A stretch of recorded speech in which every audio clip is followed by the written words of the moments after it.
को प्रकृति से प्रेम था और अपना ज्यादातर वक्त बाहर खुली हवा में बिताते थे। उनकी सबसे पसंदीदा जगह शहंशाह अकबर के शाही बाग थे। इन शाही बागों की देखभाल एक मीर नाम का माली करता था। वो एक शांत इंसान था जो सीधी सादी जिंदगी जीता था और अपने में और अपने बागों में खुश था। बीरबल और मीर अक्सर बागों के पेड़ पौधों, फूलों और फलों की दिलचस्प बातें करते थे। बीरबल मीर के साथ अच्छा सलूक करते थे और मीर भी बीरबल को काफी पसंद करता था। एक दिन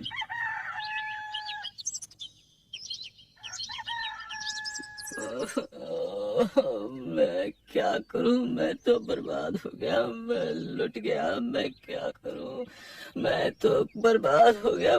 कोई तो मुझे बचाए, कोई तो। क्या हुआ मीर, तुम रो क्यों रहे हो? कुछ नहीं, कुछ नहीं। क्या मतलब कुछ नहीं? तुम यहाँ बैठे जोर से रो रहे हो। मुझे बताओ दोस्त, क्या हुआ? हुजूर, मैं अपने बुढ़ापे के लिए पैसे बचा रहा था, एक मटके में डालकर इस पेड़ के नीचे छुपाता आया हूँ। मैं 20 साल से ये बचत करता आया हूँ। अब मैं क्या करूँगा?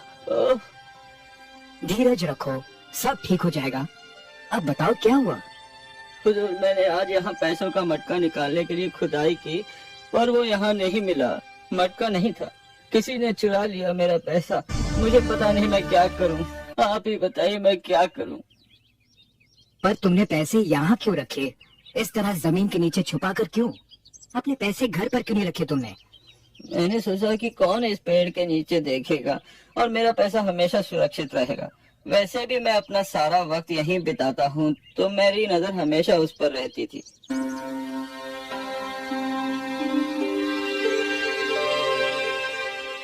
अगर ऐसा है तो जिसे तुमने बताया था चोर वही है। किसे बताया था इसके बारे में? किसी को भी नहीं हुजूर, मैंने किसी से नहीं कहा था। तो फिर किसी ने तुम्हें यहाँ पैसे डालते हुए या निकालते हुए देखा होगा।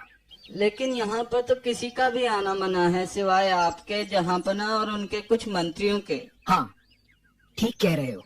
मुझे वक्त दो, मैं वादा करता हूँ तुम्हारे पैसे ढूंढ लूंगा।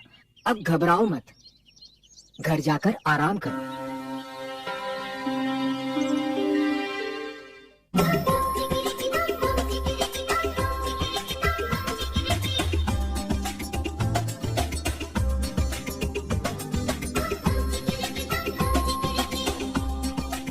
कोई भी जिसे पैसों के बारे में नहीं मालूम, वो इस पेड़ के नीचे क्यों खोदेगा, और वो भी एक कटहल का पेड़।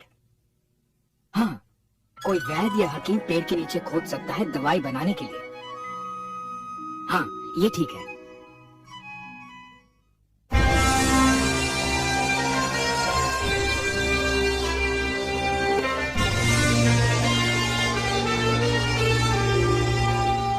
तो हुजूर जो मंत्री शाही बाग का इस्तेमाल करते हैं, मैं उनसे कुछ सवाल पूछना चाहूंगा। जरूर, अगर ये तुम्हें चोर को पकड़ने में मदद करेगा तो पूछो। क्या आप में से कोई भी हाल ही में बीमार थे या किसी कारण कोई दवाई की जरूरत पड़ी थी? हाँ, पिछले 3-4 दिनों से मेरे गले में खराश है और मैं मेरी पत्नी के बनाई हुई एक आयुर्वेदिक दवा ले रहा हूँ। दवा बनाने के लिए जड़ी बूटी कहाँ से मिली? क्या मतलब जड़ी बूटी कहाँ से मिली? वो उसे उसकी माँ ने भेजी थी जयपुर से। मुझे गलत मत समझिए, मैं आप पर कोई तोहमत नहीं लगा रहा हूँ। कुछ ही देर में मैं आपको सब समझा दूंगा। और कोई है जो कोई दवाई ले रहा हो? दरअसल कहते हुए तो शर्म आती है, लेकिन मुझे कब्ज की शिकायत रहती है और मेरे जो हकीम जी है उन्होंने जड़ी बूटी की एक दवा मुझे दी थी जो मैं 2 दिनों से ले रहा हूँ। ओह, और ये हकीम जी कौन है? क्या उन्हें दरबार में बुला सकते हैं? जरूर बुला सकते हैं उन्हें, उनका नाम वैद्य प्रसाद है। बीरबल, हमें माली के पैसे चोरी होने और इन दवाइयों के बीच कोई संबंध नजर नहीं आता। तुम क्या साबित करना चाहते हो? हुजूर, मुझे बस कुछ वक्त और दीजिए और धीरज रखें, मैं आपको सब समझा दूंगा। ठीक है बीरबल, कार्रवाई जारी रखो। वैद्य प्रसाद को हाजिर किया जाए।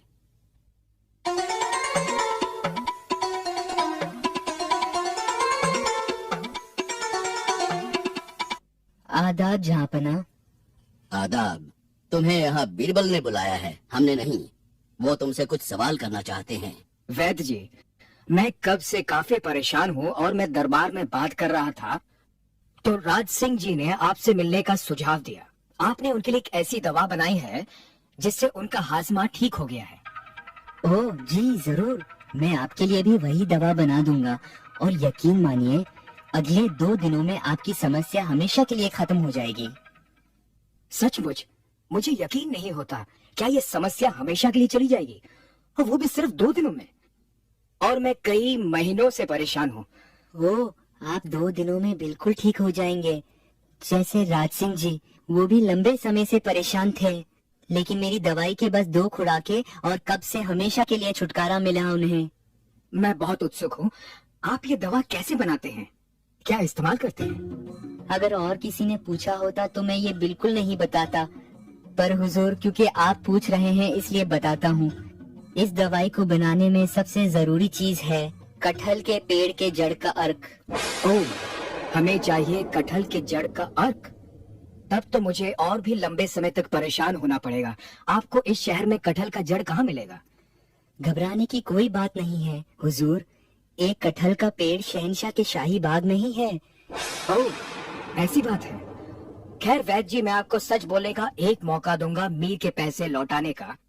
जो बाग का माली है वो पैसे जो आपको पेड़ के नीचे मिले। मीर जी हुजूर, मुझे माफ कीजिएगा। मुझे वो मटका पेड़ के नीचे मिला और मैंने सोचा कि काफी समय से पड़ा है और जिसने छुपाया है वो भूल गया है, इसलिए मैंने पैसे ले लिए। खैर, एक वैद्य होने के नाते तुम्हें लोगों की तकलीफ दूर करनी चाहिए, न कि खुद उनके दर्द की वजह बनना चाहिए। हुजूर मुझे माफ कीजिए, मैं बेहद शर्मिंदा हूँ। मैंने लालच में आके ऐसा काम किया था।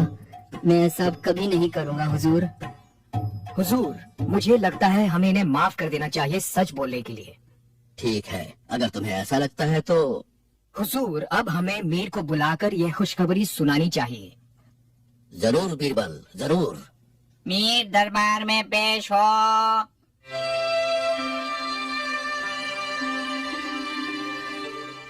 आदाब जहांपना।